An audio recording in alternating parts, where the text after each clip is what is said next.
Assalomu alaykum hurmatli yurtdoshlar. Mana biz internetda tarqagan ma'lumot bo'yicha voqea joyiga kelib o'rganyapmiz. Toshkent shahar Sergeli tumani bu taraf. Va mana bu taraf Yangihayot tuman Choshtepa domlar. O'sha yerdan mana bu turbalardan maktab o'quvchilarining maktabga borish uchun qiynalib o'tayotgan tasvirlar aks etgan edi. Bilsangiz mana bu yerda maktab bor.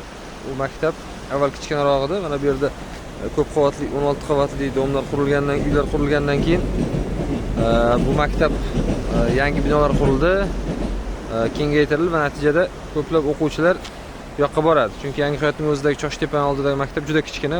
Mana bu ko'p qavatli uyning aholisini ham o'z zo'rg'a sig'diradi. Choshtepan, xo'p, bizning uylardagi uylarni ham. Xo'p, mana bu yerda ko'prik bor edi avval. Xo'p, bu ko'prik ancha davob holga kelib qoldi va buzib tashlandi. To'g'ri, avariya holatga kelib qoluvdi, buzib tashlandi va keyin o'sha maktab o'quvchilari turbalardan o'tayotgani uchun mana bu yerda ajoyib chiroyli piyodalar o'tish yo'lagi qilib qo'yibdi. Zo'r, lekin bu ham juda bir baquvvat emas, chunki turbalarning ustiga bunaqa temir tunikalar qo'yib chiqilgan. Endi o'quvchilar yiqilmaydi-yu, lekin baribir sal biroz xavfliroq.